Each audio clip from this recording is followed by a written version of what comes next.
I see the number, so I can't tell. That's good.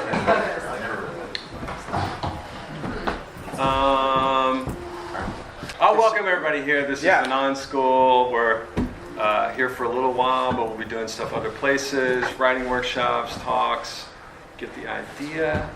The nonschool.com, if you're interested in workshops. We'll be doing some more of these talks. So Sean was nice enough to do the first one. We're going to talk about Faulkner. This is the first one? This is the first one, the inaugural. Nice. So I thought we could talk about Faulkner for a little while. Yeah. You've got some theories. I've got some theories. Maybe. Yeah. And we can open it up and maybe have a little discussion after Sounds we talk. good. All right, cool. Yeah, I feel like probably like a year ago or something, we were out one night, and we always just have Faulkner rants, and I have all these theories about Faulkner, but then Bible. So you have a geographic connection to Faulkner, and you're the only person I know who will like cite lines from it. So I feel like I might be spiraling a little bit out with my theories. So I thought I would like test them on you. Please. Okay, so how many people here have read Sound and the Fury? Okay, a lot of people haven't read. All right. A few people. Which book?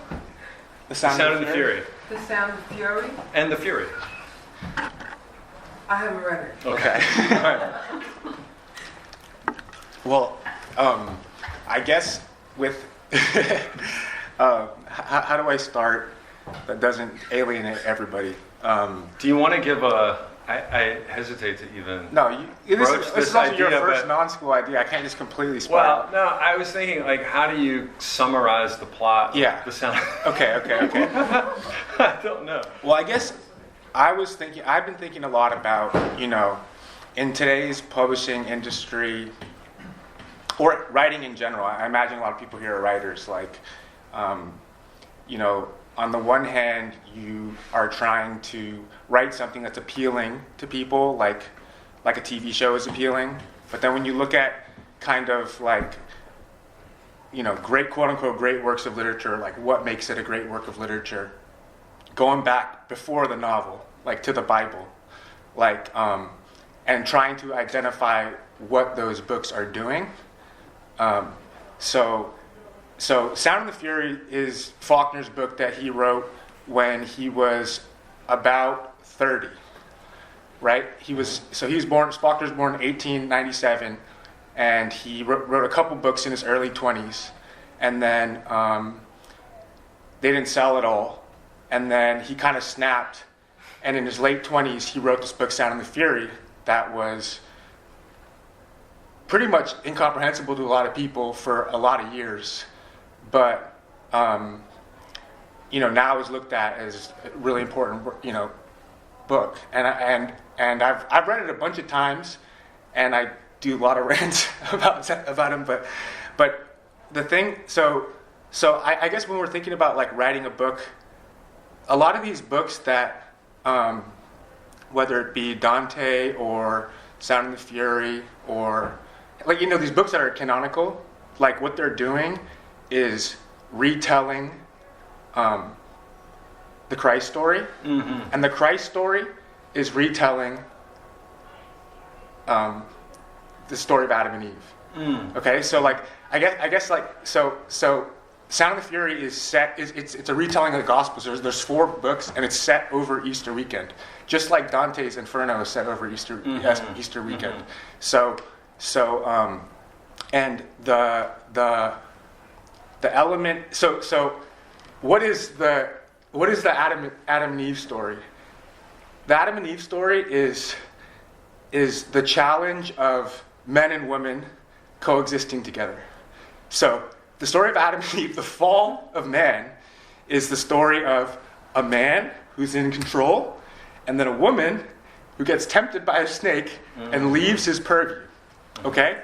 Now, what is the gospel story? The gospel story is Christ is someone who loves going against what Adam is doing, which is, or what the old God is doing, what Yahweh is doing, is when the woman leaves the man's purview, they are banished. They are fallen now. With Christ, you have a new archetype of a human being who accepts everybody. The Christ story is the first story where everybody, the fishermen, the poor people, the fishermen, the prostitutes, they're all included in this story.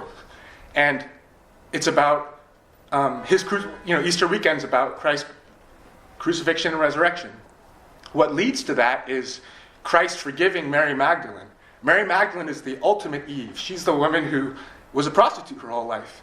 And he forgives her, and Judas gets upset about this and turns him over to the powers that be, and that's what leads to his crucifixion. So he's this new archetype of forgiving Eve. So in Dante, Christ, and this sounds like maybe out there in religion, but it's tied to Sound and the Fury. So Sound and the Fury, let me just get us up to Faulkner.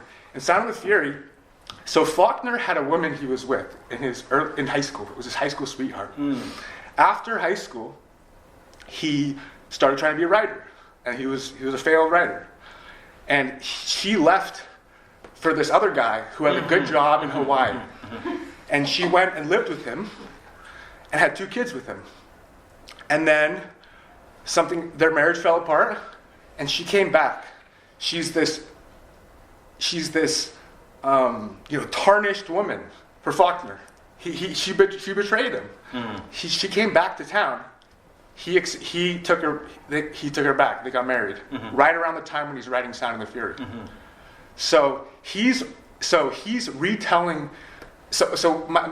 With my initial thing I was saying about what makes a book a great work of literature, and timeless in that way, is when you find a way to look at these foundational stories and literally process it through your life. So he's looking at this drama of Holy Week in whatever whiskeyed out stupor he is. He knows the Gospels, and so Sound and the Fury is 4 siblings.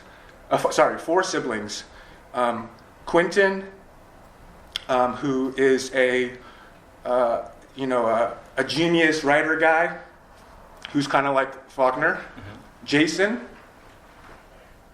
Thompson, the money man. Yeah, the money man, who's kind of like Judas, perhaps, because Judas is the money man of the disciples. That's why he gets upset that Jesus forgives Mary Magdalene, because she pours all the perfume on his 30 pieces of silver. And then right, but he also tells Christ, like, why are you wasting this perfume? But there's a lot of like disdain of the prostitute energy that leads to it, right? And then you have Benjamin, who's 33 years old, and they each go through different days of Easter weekend. So the first day is Holy Saturday. The second day is Thursday, which is Maundy Thursday, and then these are the 4 sections of Sound and the Fury. The third section is Good Friday, and the last section is Easter Sunday. So Benji is the 33-year-old mute brother, mentally challenged mute brother, and then Caddy is the sister who represents the uncontrollable woman. And that's the drama of Sound and the Fury, where it's these brothers and the father and these men trying to control this woman, this Mary Magdalene Eve character. And of course, Quentin,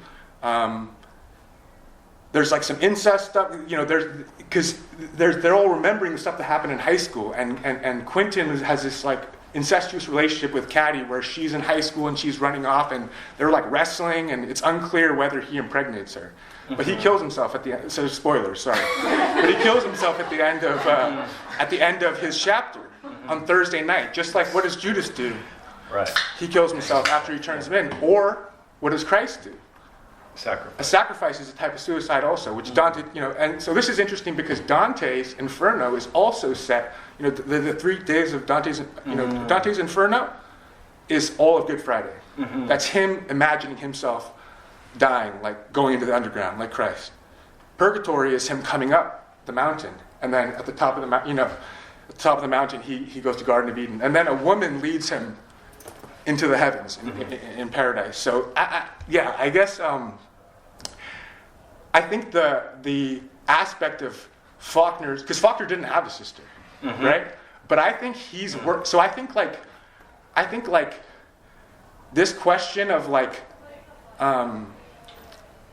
retelling the Adam and Eve story, retelling the Holy Week story, and looking at this primordial struggle of, I mean, it's not like a natalist thing. These are just the story, like back in the day, if people didn't procreate and understand marriage, like there would be those people aren't here anymore.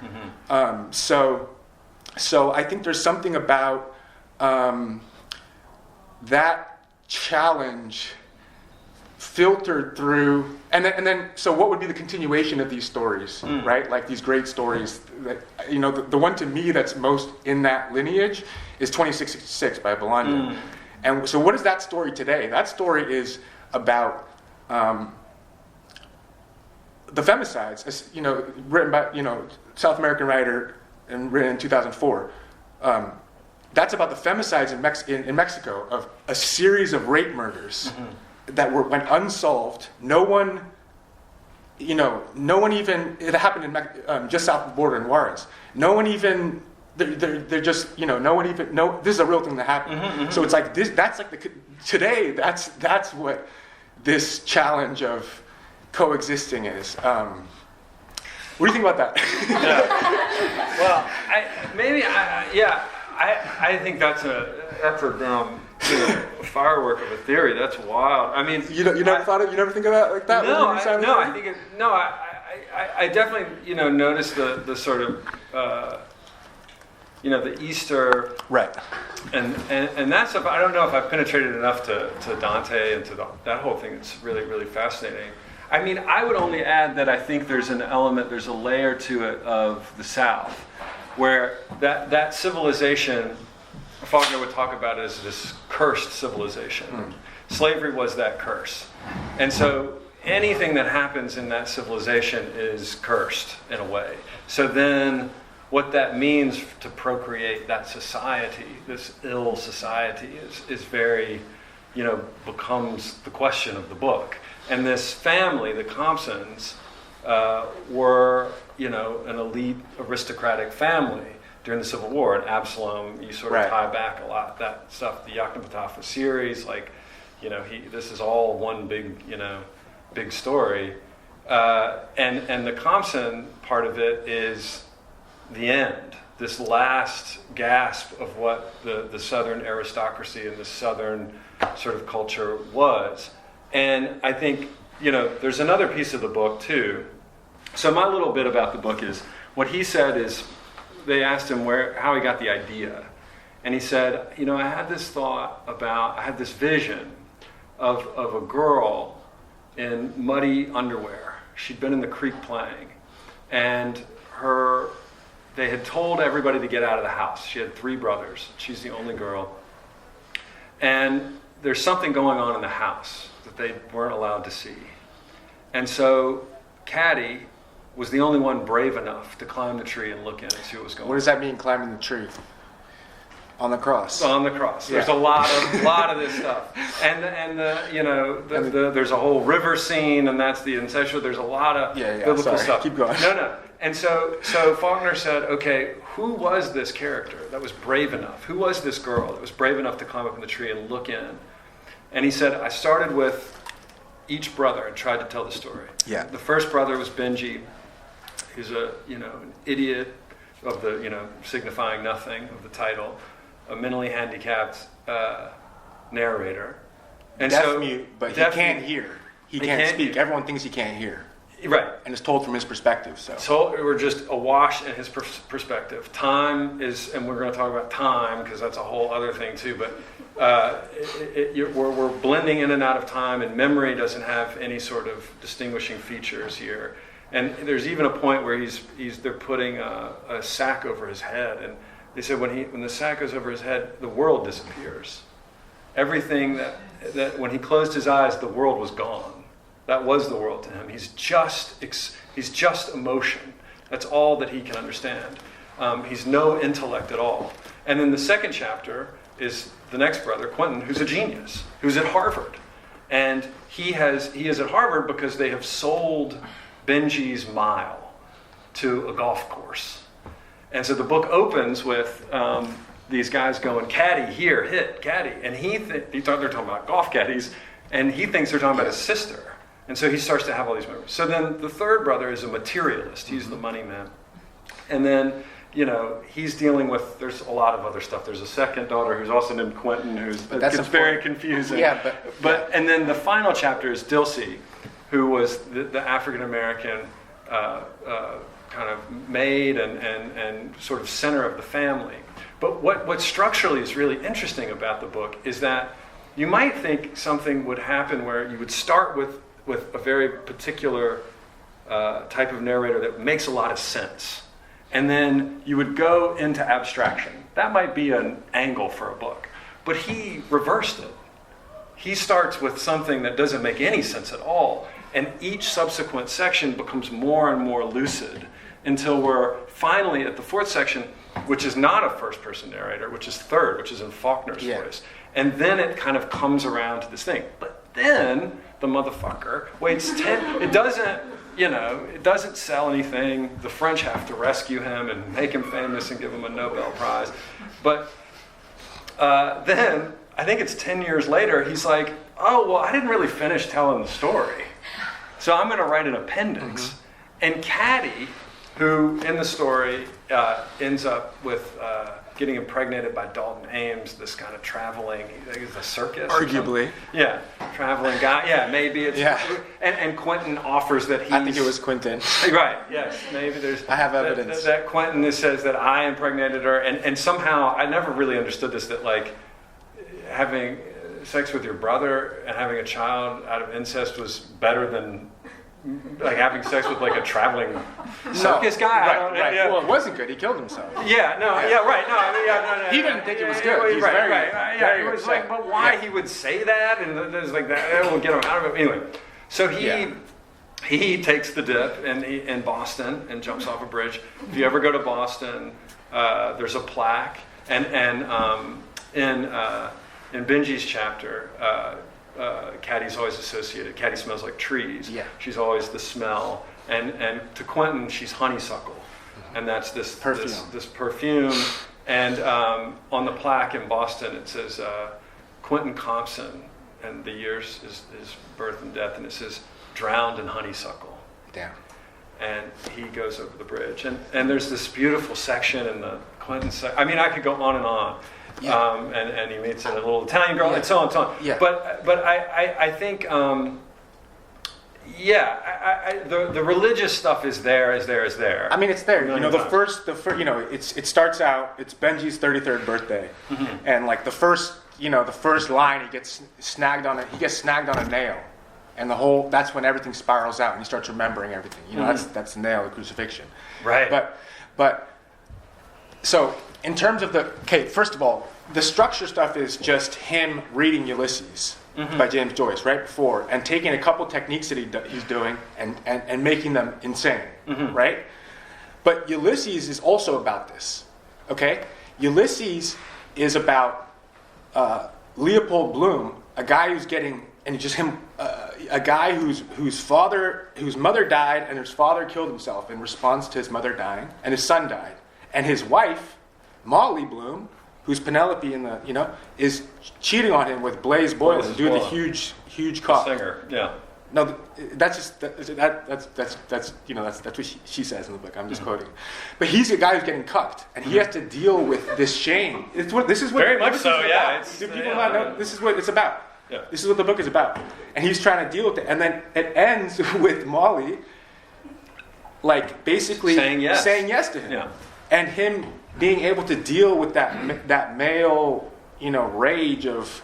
That's what it's about. Quentin doesn't think it's better to have sex with his sister. It's dealing with this weird possessive, male rage, and it also has to do with the racial element. Is this? It's all about trying to possess and own other people, and this is the thing that, I mean, you talk about the end of the South. It's the end of the family. This is the end of this lineage of this structure of family and society, because he's born in 1897, so it's not slavery, but it's like in living memory. It's there's caretakers. The black caretakers take care of the mentally challenged guy. Mm-hmm. The Christianity story was a story that came.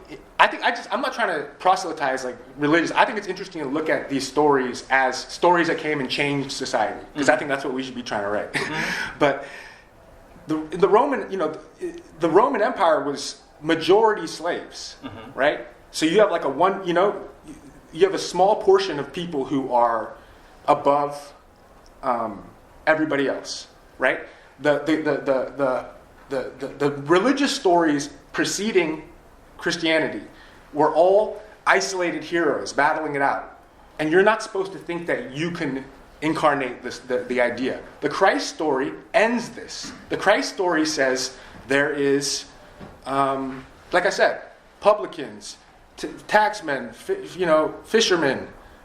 These are not people that are included in the story. So every step forward of literature has to include more language, more crudeness, more peripheral people who aren't part of literature. Mm. So even Joyce, even Faulkner, like he grew up in this. Mm. You could Dilsey is, or even not even racially. Benji has a whole section. Mm. Benji's a deaf mute. Everyone's calling him an idiot. They're putting stuff on. They're bullying him. They're pouring liquor. Getting him drunk. Yeah. And Faulkner, has this. So it's like, I think, and then same with Joyce. Joyce is including all this crude language. This farting, this mm-hmm. shitting. Mm-hmm. And sex. It was banned for 10 years. People were getting put in prison for publishing his stories in their magazines. Yeah. So I think. I don't know. I've just been thinking about this a lot. No. I not to veer off into. Oh yeah. Yeah. No. Go ahead. Just to finish the thing, and then the resurrection is the beautiful resurrection of Sound of the Fury on Easter Sunday is the daughter of this incestuous, potentially incestuous consummation, who's also named Quentin, who's named after the brother. Yeah, it's very confusing. But she is. And I had to read it like 3 times before I realized this. But she's like taking, like men are coming in her window, uh-huh. and like she's doing, she's turning tricks. Money. Yeah. No, but and that's also why they look down on her so much. Uh-huh. But then right at the end on Easter, there's spoilers aren't real fault. No. You got to read it. Right at the end, she escapes through the window down the tree. She escapes through the window, steals Jason, the possessive money guy's money, and escapes with a guy. Mm. And so it's not like the family's, she's going to live her life. That's the resurrection. That's the Easter Sunday morning resurrection. Well, then what do you make of the appendix? Because ultimately, and so there's a great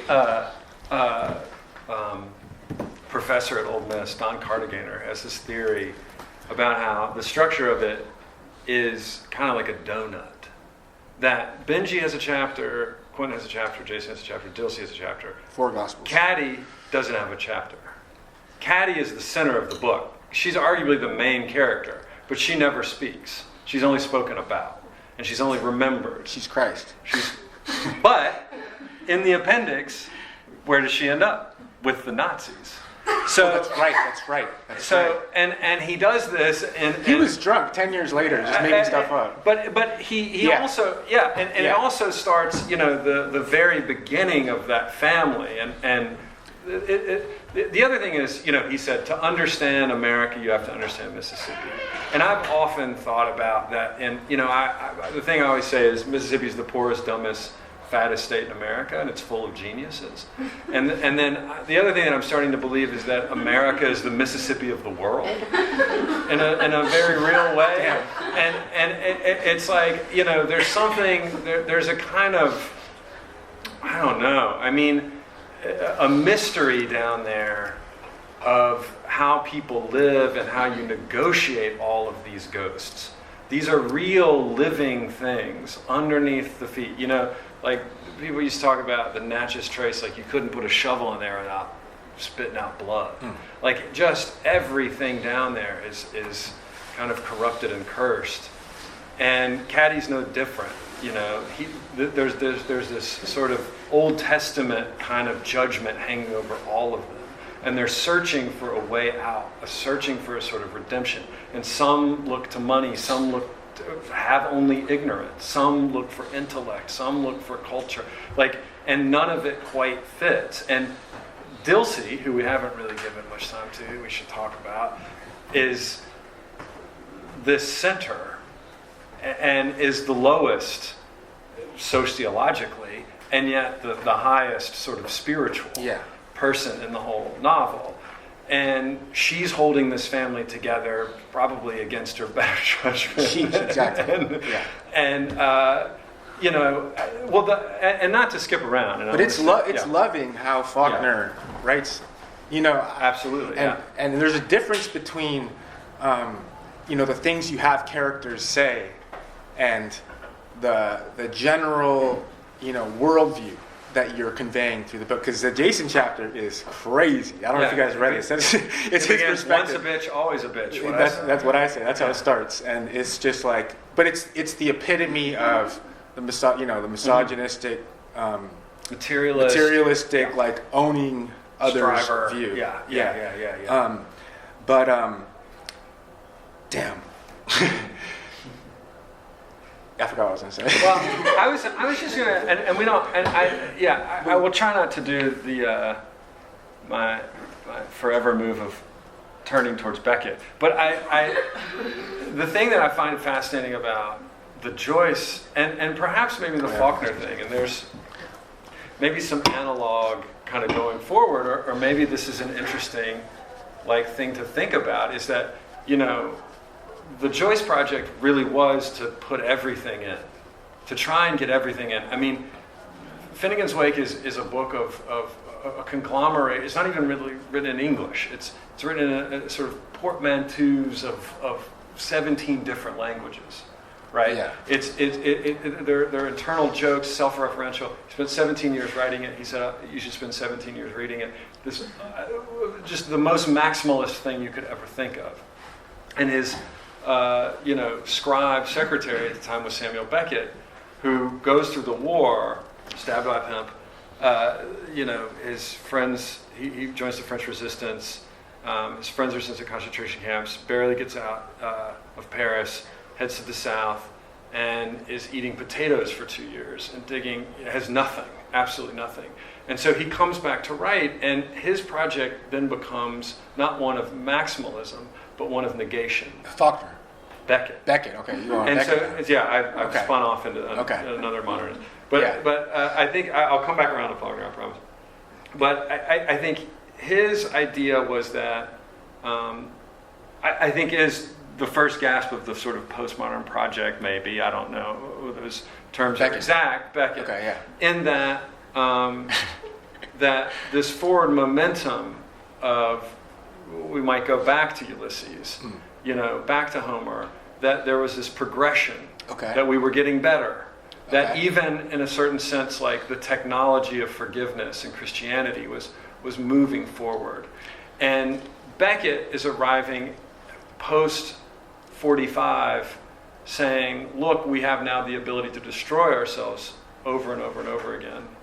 How then can we stand up and say that the world, that culture is moving forward? So is Beckett doing that thing of processing older stories into his stories, or? In a sense, but less so. But maybe more than people give him credit for. I think there's a lot of there's a lot of Christ stuff in a lot of those the plays and in Boy and all this stuff. But I think that what Beckett was doing is trying to take away. And to minimalize that writing was a stain upon the silence, and that really that culture is kind of corrupted in a sense. And I think Faulkner was getting at that. He was starting to sort of get to that point, particularly in the later, like the Snopes trilogy, that he was making a sort of point of what is all of this headed towards? And he had an interesting perspective, because the South is this. Who's from the South? You're from the South. Oh yeah, we got to. Is that it is a strange little place within a country and maybe there's a couple other examples, but that there's a country that only existed for 4 years in this terrible way, and then was defeated and still lives within this other country. Okay, yeah. And so how it has an identity that's American or Southern or what it is, or the fidelity to these things, is breaking apart right in front of his eyes, and had been for a while. I wanted to say something about what you were saying about Mississippi and like the digging and finding blood anywhere you dig, because I think that like that's another element of, like I said, this is a Faulkner talk, but I'm really attracted to this idea of like what do you need to do to like write a great story that is operating on a different framework than like other mediums, which is just entertain. Right. It's not, writing's not entertaining. Right. There's much more entertaining things. It has to be operating on a different vector. Okay, so like I think that like this element of just the self-genealogy, the unsparing, rigorous self-genealogy, as ugly as necessary, is part of what the first stories were doing. You know what I'm saying? That like, because all these guys are reading Vico, Joyce. All these guys are reading Giambattista Vico, this esoteric sociologist guy, anthropologist, historian of like the first religious stories from the 1700s. But he's very big on like explaining how the first story started. But marriage and burial are the first things that humans on the primeval forest discovered and started telling, and that was the first writing. The first writings were marriage records and burial records. Just looking back at your parents and treating them like humans. That's what Faulkner's doing every single book. Yeah. Every single book he's looking at, where did I come from? Right. And then what this is doing is helping you ascend your level of self-consciousness. I'm stealing from Harold Bloom a lot. Reading a lot of Harold Bloom. But like he says that a book that puts your life in perspective and shows how you can be self-aware of yourself is what pushes humanity forward. So the most important texts do that. And the first two books that do that are Hamlet and Don Quixote. And the reason why is because both of those books are about humans who read. Don Quixote is just sitting around and he reads so many night stories. This is in the story. It's a meta thing in the story. And this also helps explain some of like the autofiction meta stuff where people are like, what is it? This is what it is. So he's sitting there reading so many night stories that he goes a little bit crazy and he gets delusional. He thinks he's a knight now. But this is like an act of self-invention, and this is showing a reader how they can change themselves through what they read. And same with Hamlet. He's dealing with his father's dying, and then his mom cheats on his dead father immediately with his dead father's brother. And he's dealing with this terrible situation. And he reads the story of the end of Troy, which is the same story. Helen goes and sleeps with the other king, and then the son of Achilles kills the king of Troy as revenge. So he's suddenly able to understand his life through a story, and this is folded in a meta way into the story. So these stories that like sort of convey like a meta self-invention through literature in the story is something that gives it a timeless and an act of looking at your family's genealogy is a literal act of getting self-consciousness on who you are and why you are. Well, and you might argue that that's what the Bible is in a lot of ways. I mean, there's a lot of this begot that's this, what I'm saying. That's what that is. Right. That's literally the first humans story of saying, the tribes of Israel. That's what those long lists of births and deaths are. Right. That's humans going, this is where you came from. But before that, they didn't write, and they didn't know who their parents were. They didn't bury anybody. They didn't marry. It was just a free-for-all. They were just running on the primeval forest. Yeah, it's funny. That's what Vico would say. Well, it's interesting you touched on self-invention, because I think a lot of people will say that Faulkner's first character was Faulkner because he came. There was a self-invention to him too. He added the U to his name. He added the U to his name, made himself different in his family. So same with Joyce. He left Ireland and never came back. And wrote in English. Literature's about self-invention. Right. And so here's my little thing about Faulkner. So he, not a great student, goes to the University of Mississippi, joins a fraternity, fails out, moves to New Orleans, well, moves to Memphis for a short time and writes really bad Victorian poetry and sort of a, lost couple of years. And then he moves to New Orleans, just drinks himself into oblivion parties, and meets Sherwood Anderson, and he says, I got a book, and he says, I'll pass it along to my agent if I don't have to read it. And he publishes these two very bad novels. He lives in New York for a while, and then he goes to World War I, sort of. He tries to join the Canadian Royal Air Force, and then I think heads to Europe, but doesn't make it in time. He doesn't see any fighting, the war's over. And he comes back to Oxford with a cane and a bandage around his head. And he tells everybody this story that he was a pilot and was shot down, and he flew upside down into a barn and then fell out and was saved. And everybody's like, yeah, that sounds like bullshit. That's exactly and he claimed that he had a metal plate in his head. Literally just about making up stories about yourself. And so they would call him, in the South, an old thing was like, if you're just sort of a ne'er-do-well, they would call you No Count. And so they called Faulkner Count No Count. And he worked at the university in the post office and was fired because he refused to sell anybody stamps because he was writing. And then he worked at a power plant, and then he was basically living at home and had married Estelle, who had been, had in this previous marriage sort of, kind of rebuffed his advances and took her back. And he's broke, and he's living with his parents, and he sits down and writes this book. And I'm going to shut the door between me and a publisher.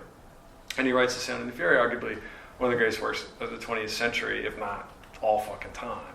And still doesn't ever really get any kind of due until Camus, Sartre start to frame him as an existentialist, which he would have been like, what's an existentialist? I have no understanding of that or care about that. And they really saw him in line with what their project was, which is also very interesting. And I think that in a certain Joyce stream of consciousness, post that, and but also Proust. I mean, his lineage is very. And look, I wonder about Faulkner because the level at which he was able to. I always think about it like, if you learn to skateboard, you're like, all right, I can kind of get on the board and I can maybe go up the thing and maybe do anything. And then you watch Tony Hawk.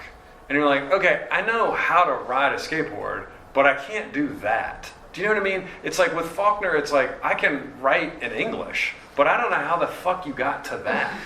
And it's not as if this person is some, he's not Joyce. I mean, Joyce was knew a million languages and was voracious and academic and had all this stuff. Faulkner was kind of an idiot, and a lot of. I mean, he was very well read and read a lot, but he lied a lot. And his thing was, I think, internalizing a lot of Proust and a little bit of enough of Joyce. A lot of Joyce. A lot, maybe. But I wonder. There's also a thing, and I could be wrong about this, that he lied about having read it. No, he lied about not reading it. Okay, that was it. Okay. No, because Joyce. He had read it, and that was it. Yeah, You're right. no, You're right. Joyce would be like, no, and it's also a really good. I often think about the Faulkner Joyce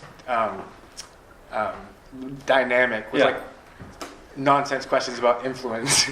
But basically, Joyce would do a thing where he would just be, just have a guy in scene and then have someone thinking just do the thought immediately with nothing. With no explanation, and then that one move, and then Faulkner would that's the whole Benji section, just him doing that over and over again, right. a million times. And he wanted at some point, and some publisher has done this. It's just batshit crazy because it's we think about him as this, he's probably 29. That sounded very almost 100 years ago.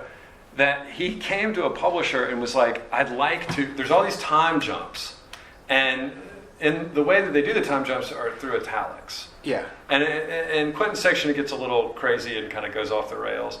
But that's the sort of the main way that you sort of demarcate this is a different time. But what he had wanted to do was to publish it in different colored ink. Yeah, no, it's sick. So the different time periods, one would Yeah. be like a blue. And There's one would be like a audiobooks. yellow. I was listening to an AI audiobook that had like the different voices and different. Oh, that's it was wild. kind of distracting. But somebody published it. It's like, $1 million. Yeah, yeah. But they're in different inks. Yeah. But it's like, I think he was, and that's what's really interesting about him, because he's right at this point of like, he's talking about something very traditional, and the crumbling of this culture, and that should be crumbling, and yet is his own culture, and how he's going to deal with that, and this inflection point that's always just interesting in history when people are writing. Tolstoy's also writing in a certain inflection, like all these kind of things. And yet he still was looking towards what was new about what to bring to these old stories. And that's sort of the project of Joyce too, is how to like recast this old. Because that's another thing. Tolstoy, I'm going to get this whole rant out, but I also want to ask, I want to not just proselytize on Faulkner. I want to know what you are, or what you think, how to write a great, like what you're trying to write with it. Or, what are you writing for then? I'm curious to ask you that. Right. But like, Anna Karenina is something else I'm looking at too. But Anna Karenina is the same thing. It's also about forgiving Eve. It's literally the first story about adultery. And not to interrupt you, but Faulkner said, what are your three favorite books? And he said Anna Karenina. Well, there you go. Caddy running away is Anna Karenina. So it's the first story of a woman, this end of, what is it like? Shit. It's 1800s? Mm-hmm. Damn it. Around that time.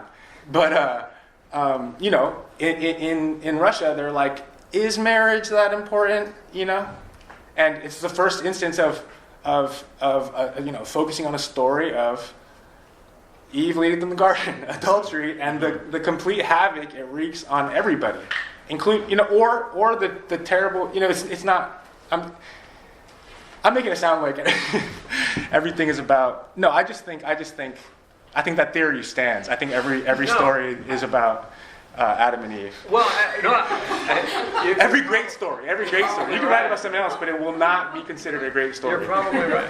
No, That's my case. I think that you're right that there is something very elemental about all. But it's also if you read if you read a story, this isn't just like a point. This is a point that I feel in my bones. If you're reading a story, this is why I like stories about the entanglements of intimacy and love dynamics are like naturally interesting because they're.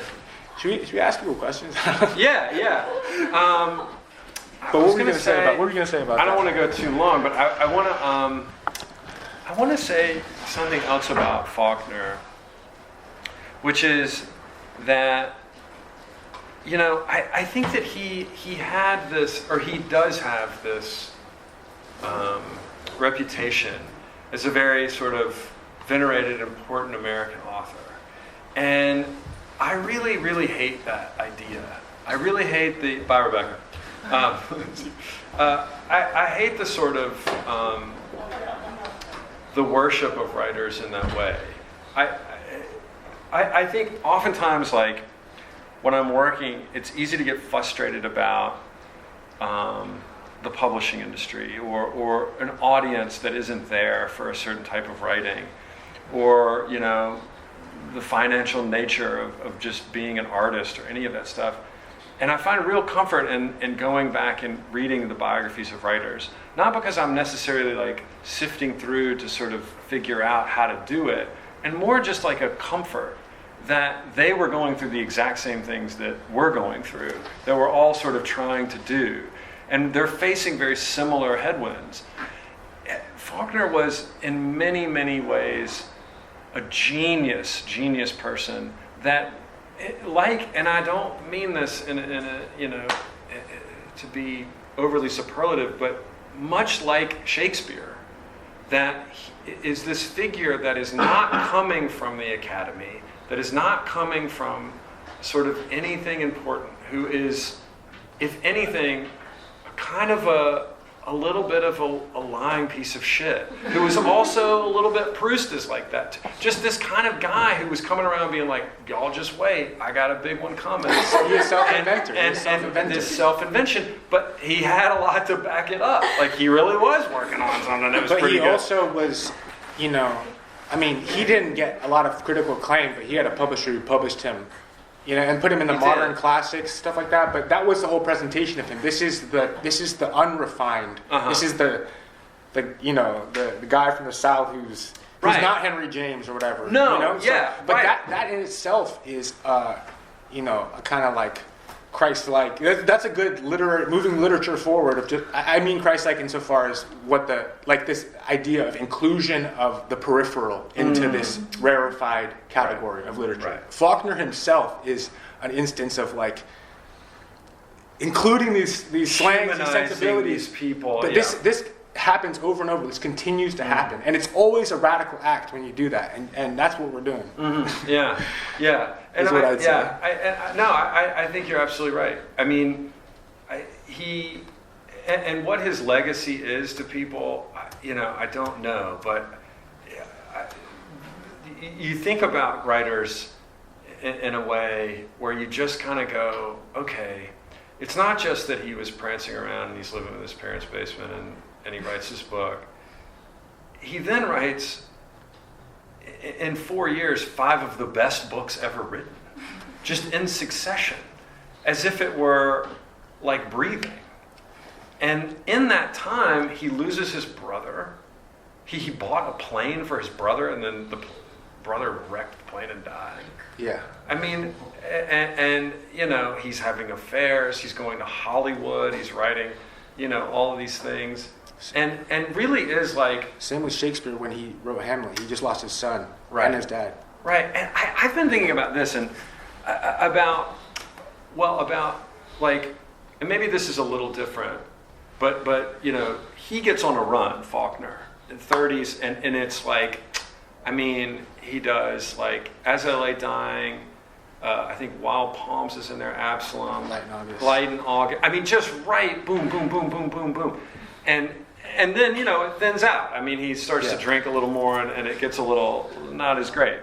But I am fascinated by, and I'm going to open it up for questions, but these writers like Flannery O'Connor or Kafka or Proust that are sort of given these death sentences in a way. And, you know, like Flannery was on the precipice of really becoming like a great American novelist, was going to move to New York. She'd gone to Iowa. She was sort of the darling of Iowa and was really ready. And all she wanted to do was get out of her house and not live with her mother anymore. And her father had died of lupus. And just as she's about to make this big break, she gets diagnosed with lupus. And then for the last 10 years of her life is stuck with her mother in this house in Georgia and writes some of the best fiction ever. That's so, Kafka, you know, same thing. Yeah. And he's got tuberculosis and then and is dying and writes all these things and then tells Max Brod to burn it. Yeah. You know, and Proust is the one. He's really going around town going, I got something. His mommy dies. His mother dies. And he sits in a bed and just writes in this cork lined room so he can't hear anything.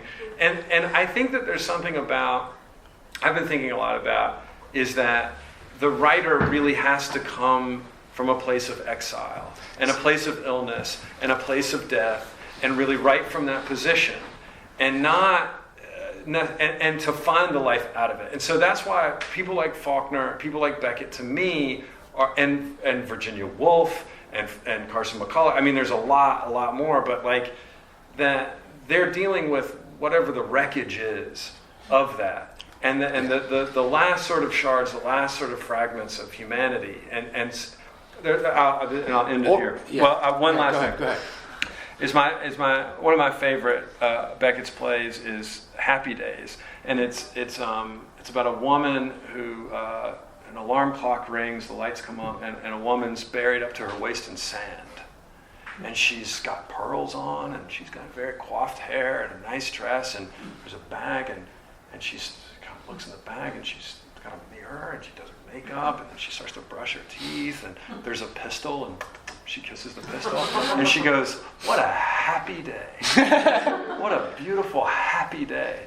And she gives this long monologue about how glorious the life is. And what, do you remember that? We went to the dinner party and blah, blah, blah. And her husband's in the back in a sand dune reading the newspaper, and he's reading the obituaries, all this stuff. Big, long monologue.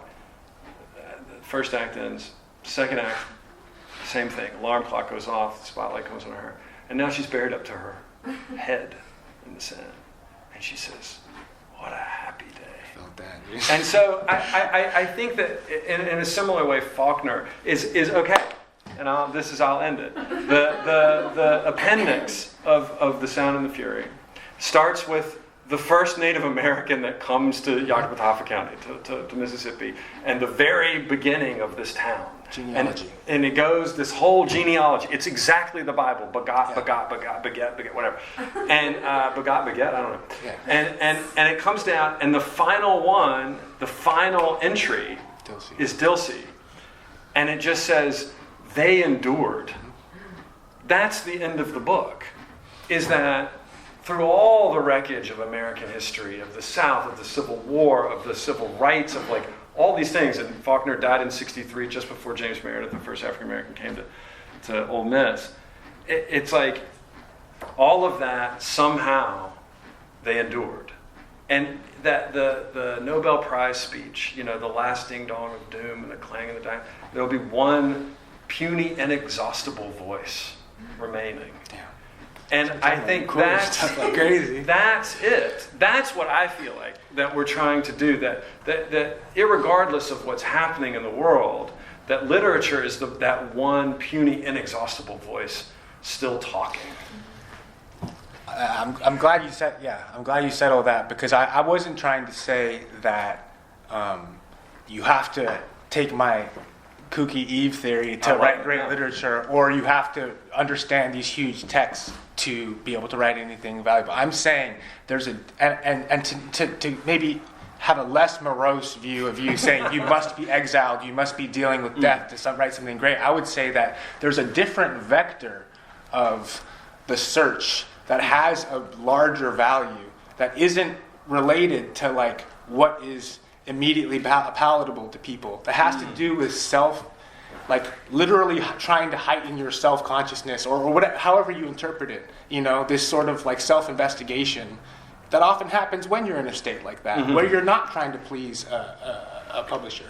And there's something to that. Like you said, it's a puny voice, and it's a different kind of path. But I think that's what this is about. Yeah. And I think that's what I'm really trying to figure out, is like what these stories have in common in terms of how people are looking at themselves through these primordial stories. Absolutely. So, That was the point I was trying to make. No, I think that's. I think that's really important. Like, nobody's writing anything real. There's nothing new under the sun. You got to read the old things. Right, and that I think there's a great book that you should read. Maybe we've talked about this. Roberto Colosso's The Unnameable Present. Okay.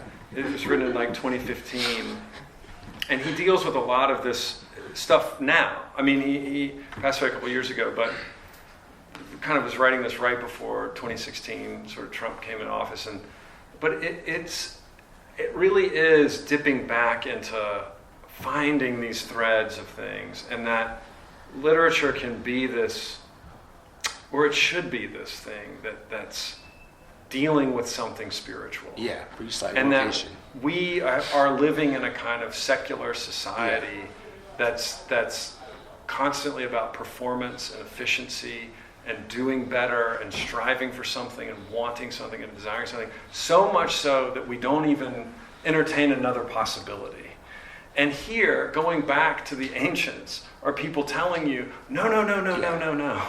Slow down. Enjoy life. Live life. Be in the moment. Exist as, have rest. Have contemplation. And we've just kind of wholesale ignored it. It's and Faulkner. I gotta think, read that. I gotta read that. Yeah, it's a really interesting book. But do we want to open up for questions if people have? Layla, you have a really Oh, heated question. I have a question. Yeah, you would. You just said something that, sorry, 3 years in. You mentioned like writing from a place of exile and death. Do you guys do that? Yes, I write from. No, I think what I mean by that is more.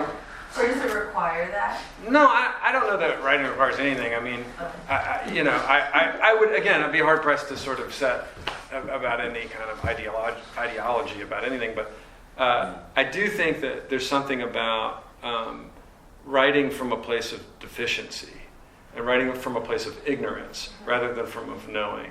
And I think a lot of times, like, writers get into this idea that they need to be intellectuals and they need to write literature and that it's this elevated thing, when in fact Barry Hannah used to talk about writing should be closer to the cave than the drawing room.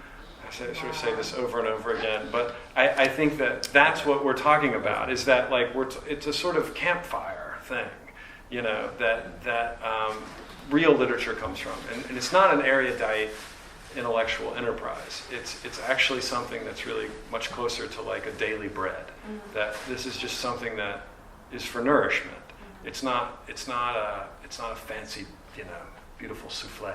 I think there's a reason why books that are about dealing with those conditions, I mean, Dante's literally exiled too, have a timeless quality or are able to nourish people in a way that isn't random. That's what I think. Yeah, because we don't really live like that. Like, we don't live in an intellectual space always. We talk about literature in this way that becomes intellectual, and certainly, I think anybody that reads enjoys a bit of that. But I always think that, like, if you go to a museum, for my money, you turn the corner and something stops you.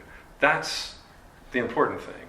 That its context can come later and you can learn more about it, but there's something that's sort of gut. And I think, I could go endlessly about, Faulkner was sort of, like we're saying, like, aggressively anti-intellectual. Well, yeah, maybe. Everybody. Yeah, please disagree. I mean, but I think that, like, the things that end up lasting, and there's a lot of reasons things end up lasting, but one thing I think is that they're dealing with those real subjects. But I could be fucking wrong, I think there's also great literature that's completely frivolous and silly and fun and all that stuff too, but, anybody else?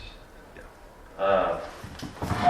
First off, I just want to say that was, like, great, like, probably one of the best. I'm not even kidding, I'm not trying to gas you guys up, but, like, that was one of the best, like, So I talks. agree. on like kind of anything I've been to. I mean, it's like on a high level, it was just beautiful. I just want to say. Can you say that into the mic? He said it was the best talk of all time. Of anything. And I would also say, before I ask the question, I hope this is like the first of a consecutive, perhaps like an ongoing conversation, because I feel like I was like half of me is like. This should continue. I for one would love to hear more about them. Anyways, okay. So randomly earlier today, I was writing in a cafe, and I was like overhearing a conversation next to me, and like I heard Faulkner, and then one person was like, he was speaking on the sentences of Faulkner, and I was one of the people that did not raise my hand. Like, I had not read Sound of the Fury, I haven't read any Faulkner. And they made a comment about the language, and I was just like wondering if we're talking about the symbolic elements of the story, the plot, the characters, what they mean, going back. But I am just curious, and like thought it was just kind of interesting that I like randomly overheard this conversation today about the language, and I was just wondering about if you guys could talk about the language of Faulkner, if that's... I mean, okay. Should I try my part? Well, I think that is when I get in the weeds about all the biblical like resonances of it. I often do like the Benji section with like from the perspective of this guy who's deaf mute, and his poetry. Yeah, there's definitely that element to it that makes it appealing to keep reading. You know what I'm saying? It's very visceral. Yeah, yeah. It's like he's not just, it's not just to like stream of consciousness, but he's actually getting into the experience of like what it's like to be him. It's such rare. I love that section so much, and he's only looking at shadows and lights and Fire. wet and dry and dark and light. Yeah. And It's kind of like you guys are talking about primordial or like Yeah, totally. cave. It's like, I feel like that's why people are so responsive to that, because he's such a visceral writer in some of those chapters, Yeah. especially with people like Benji. Yeah. Yeah, and Quinn then part 2 when he's walking with that little girl. I'm going to the butcher bridge. it, but I think it's when the shadow of the sash appears upon the curtain that I was in time again, hearing the watch. Oh yeah. It was grandfather. So my father gave it to me and said, I give you the mausoleum of all hope and desire. It is rather excruciating apt that you will use it to gain the reductio absurdum of all human endeavor. I give it to you not that you may remember time, but that you may not, now and again forget it, and not waste all your breath trying to conquer it. Because no battle is ever won, he said. They are not even fought. The field reveals to man his own folly and despair, and victory is an illusion of philosophers and fools. How do you? Wow. That's the opening of... Don't clap that. That's Quentin. That's Quentin overpowered by his father's watch. Yes. And hearing the ticking of his father's watch, and this is the oppressive paternal time The victory... that he can never escape. Victory is an illusion of philosophers and fools. I mean, and that he's my little. Okay, I'll give my little thing. So I went to this college in Tennessee called Sewanee, and Quentin's father in the book goes to Sewanee. Oh wow. And so they say there's a line that at Harvard they teach you to skate without. They teach you how to skate without knowing how to swim, which is an allusion to Quentin dying. And he said at Sewanee they don't teach you what water is, which is an allusion to his alcoholism, his father's alcoholism. Whoa. And they would put on like party shirts like. At Sewanee, they don't teach you what water is. William Faulkner, and it was like this badge of honor. Oh my God. We're like, we go to the like alcoholic so school. funny. Yeah. That General Thompson went to. Yeah. And I think the style was also so crazy, especially in Sound of the Fury, because the one line that I memorized is Quentin right before he jumps off the bridge, and he's having all these revelations. He's walking to the bridge. You don't know why he's walking to the bridge. This is a major spoiler. But first time I read it, I didn't even realize that happened. I didn't realize it happened. I was like, oh, what? Okay. But really subtle. he's walking to the bridge, and he's in the suburbs of Harvard, in the outskirts, and you don't know why he's walking to the bridge. He's thinking about his dad. He's thinking about his little sister Caddy, and this fight he got in about it, and you're kind of piecing together something weird happened, and then he goes into this bakery. And he walks in the bakery, and there's this little girl who's lost, and he's like walking, and then he buys her a little piece of bread, and then he's trying to walk her home. And this is major gospel stuff going on here, because the dad of the little girl is named Julio, who's Julius Caesar, you know, and they say, oh, you were with this little girl, you're a weirdo, and that's. I don't know, just him getting crucified. Yeah. But did you ever have a he's sister? having all these revelations, and then he goes, it isn't even time. It isn't even time until it already was. And it's like, that's like Faulkner's belligerent view of like, you can only realize your self-consciousness once it's already too late. Yeah, yesterday hasn't begun yet, and tomorrow is 10,000 years old or something. Yeah, there's weird past, present stuff, and I feel like that also makes his style so insane, because he's like playing with tense a lot in a very like modernist way, but it doesn't feel. I like reading. I reread Faulkner a lot. I read Joyce, this portrait, but if you're rereading Ulysses a bunch of times, it's kind of like Yeah. I don't know. I think there's such a poetry to it, and I don't think you need to be thinking about all those things I'm talking about when you read it. Like the first time you read it, you're supposed to be lost. You're supposed to be swimming and just enjoying the sentences. Enjoying the sentences and the weird symbolism of it. I ruined it. But I have I've read it with like high school kids, and I'm very surprised at how adept they are at sort of seeing it, because Same with me. Like the first time I read it, I was like, "What the fuck is going on, dude? Like, this doesn't make any sense." And it does. It rewards, as all it puts you in a crazy state. Yeah. But it does. The other thing that I'll go back to that. Like, it starts with you're just completely lost, and with each subsequent chapter, it just starts to become closer and closer until you're just like devastated into this thing. And that, the end of it ultimately, and also the idea that you could write a book that would have colors in it, that you would then publish and then 10 years later write more of. It's just like, it's nutty. It's like, it's such an expansive idea, yeah. Anyway. Anybody else have anything? Hank, you want to weigh in here? Hank, take down all my theories. Yeah, tell us what the fuck we're... You Faulkner expert? I mean, I have a lot of, not necessarily questions, but sort of, they are questions, I guess, just like points of curiosity. Especially, I don't know, Faulkner's complicated because, Mike, you're right, he's a fucking moron. Like, true blue idiot, like, through and through. And on this, even all of the self-invention stuff that we're talking about, right? Like, Sound and the Fury doesn't get to happen until he stops. Until he fails That's very true, pretending to be someone so hard that he has to go back home. Mm-hmm. And that's when he gets to write all of the crazy shit. And on the point of how biblical everything is in Faulkner and all of that, my wonder about it is if he is this moron. Like, if the one lie that he didn't tell us was that he was a moron, right? Like, if he was actually this brilliant of an exeget to be able to unpack the gospel like this, I find it hard. Two things. I find it hard to believe that he meant to do all of that. That's not to say it's not in there. It's just to say that it's in his blood, not so much in his theory. And then also, if it is this, if there is this deep Christology to the text, what is Faulkner saying about Christ? Outside of it being a form, right? Because he's trying to forgive Mary Magdalene. He's sitting in his house with what's her name again? Estelle. Yeah. And he's just getting drunk, and he's writing this story. Why do you think he's a moron?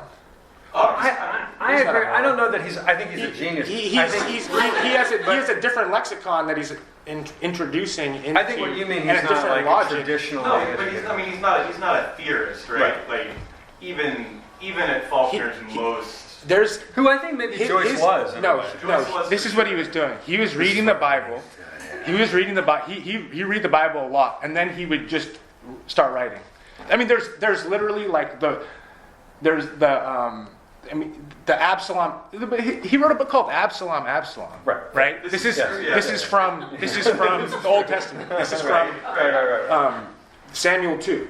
And this idea of the rape of the sister is explicitly in the Absalom chapter. No, I mean the forms are there, right? I guess my question is, how are they in conversation with the source text outside of the form? Which is interesting. They're internalized and probing at his own life. I think that they're certainly internalized, which is, I guess, my case that it's not from the practical perspective of putting the text together. It's not quite that theoretical. That's what we do as readers, right? But when it comes to putting it together, it's like lifeblood. Well, this might be a little chicken and egg thing, but sure. I think one thing I did want to touch upon, and we didn't really talk about Absalom. We sort of focused on Sound and Fury. Yeah, I've been focusing on Sound and Fury. But because Jesus Christ. I mean, didn't mean that.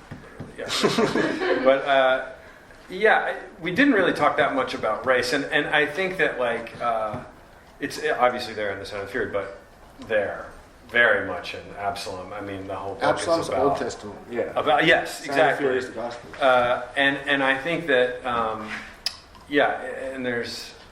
Yeah. I think this also has to do with a lesson, like an idea about writing, is when you are working in he's not a theorist. This is not a theoretical text at all. And also, when you think about the stories you're working on, and in terms of framing, Ulysses wasn't widely read for over 10 years. The fact that it's called Ulysses gives it such, and obviously he had all his internal architecture of it, but like gives it such a different type of framing that invites the readers to make connections for themselves. You know what I'm saying? Mm-hmm. The fact that it's set on April 7th, April 8th, April 6th, it's literally set on Good Friday, Holy Saturday, and Easter Sunday of 1928. And the first line is, it was Benji's 33rd birthday. He got 33 candles on his cake, and the first thing that happens, he gets snagged on a nail. Then you can operate in a symbolic domain, and it creates this rich texture that the reader can, you know what I mean? Like, I just think framing is so important. And it doesn't have to, that's what, it's literature, it's not theory. It can be operating on this real baseline, you know. He's probably drinking, he read one story about, you know, Absalom and the rape of his sister, and he probably just got out a bunch of different feelings. Yeah. Well, the other thing too is like we didn't talk about Light in August, and I want to kind of we got to do a series. This will be a series. Right? Yeah. Because we'll go through everyone. That's also something because also a woman getting freedom from barefoot and pregnant, and getting freedom from the right. And the guy's name is Joe Christmas, for the love of God, and he's Joe Christmas. You know, he's lynched at the end and so on. But Percy Grimm. They're you want to know what's going on in America? Read the fucking Light in August. But I think one thing I wanted to add in, and we can sort of bring it around to the end. Yeah. But it's just that from a writing perspective, I think we've been talking, maybe from a reader perspective a little bit from a writer's perspective too. But the moves are just like so valuable for writers. The thing that he's doing, like there's a beautiful, that he does at the end of The Sound of the Fury, this appendix, and the way that he lands it, and he leaves Caddy with the Nazis, but sort of positioned. He doesn't tell the story straight. He tells it through a librarian who stumbles upon a magazine, and there's a picture, and she recognizes Caddy in the picture in a like a convertible with Nazis. It's like it's always sort of removed. Yeah. There's the end of Light in August is this furniture salesman, like telling his wife the story about these two people getting in the back of his truck. Just like the Gospels. There are people telling stories about this guy Christ. Stories upon stories. It's like it's they're not. apostles. We think of these as very like modernist techniques, but they're really these old ways of telling stories. Stories. And Homer, it's like all there. Yeah, that is a useful Dante, it's and I think that like a lot of times people go, well, you got to read all these books and blah blah blah because you got to know. It's really like you get to a point as a writer and you start to go, oh shit, like the moves that they're making are all there, and I can just rob and steal. Yeah, and I think that's the thing of like that's sort of the project of it is learning. Not the symbolic stuff comes later. It's just that like this character is going to be this thing, and this making those moves are just really fascinating. Yeah, and I just want to say, if you haven't, you should try reading that book because it's fucking sick. Which one? Sound of the Fury. Sound of the Fury. Yeah, that's really the only point I'm trying to say. I'm not trying to be an expert. I'm just saying, if you get into it, it'll change your life. It is a rewarding ass book. Yeah. So let's end it there. And awesome.